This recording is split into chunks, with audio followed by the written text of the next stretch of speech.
Molenbeek, les années 1970. Les usines, jusqu'alors nombreuses dans la commune, ferment les unes après les autres, le chômage explose et les chancres urbains se multiplient. Le vieux Molenbeek s'est considérablement paupérisé, habité par des personnes âgées et des immigrés, surtout italiens.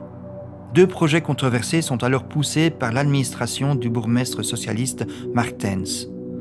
D'une part, la création d'autoroutes urbaines le long du canal, et de l'autre, le percement du métro. Ces 2 projets devraient entraîner de nombreuses destructions de maisons et l'expropriation des habitants.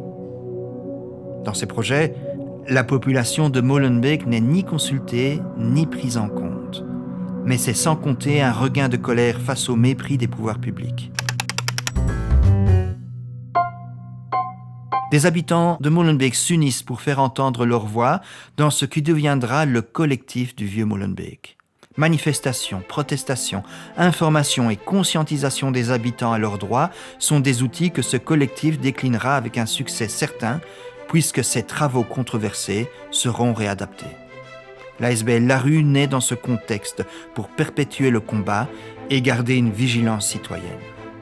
C'est d'ailleurs au sein de cette ASBL qu'est lancé le projet Fonderie du Vieux Molenbeek, qui souhaite investir le site tout juste abandonné de la Compagnie des Bronzes.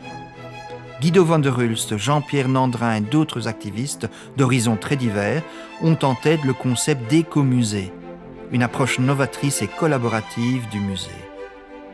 Selon eux, le site doit devenir un levier pour assurer une rénovation urbaine du quartier. Il doit aussi constituer un lieu d'action sociale en créant de l'emploi dans des ateliers voisins. Et enfin, il doit permettre de comprendre la mémoire ouvrière de Molenbeek et mieux la faire connaître dans un futur musée. À force de persuasion, le site de l'usine abandonnée est racheté par la communauté française en 1982. Guido van der Hulst reçoit symboliquement les clés du lieu. Et le 17 mai 1983, il y a tout juste 40 ans, l'ASBL La Fonderie est créée.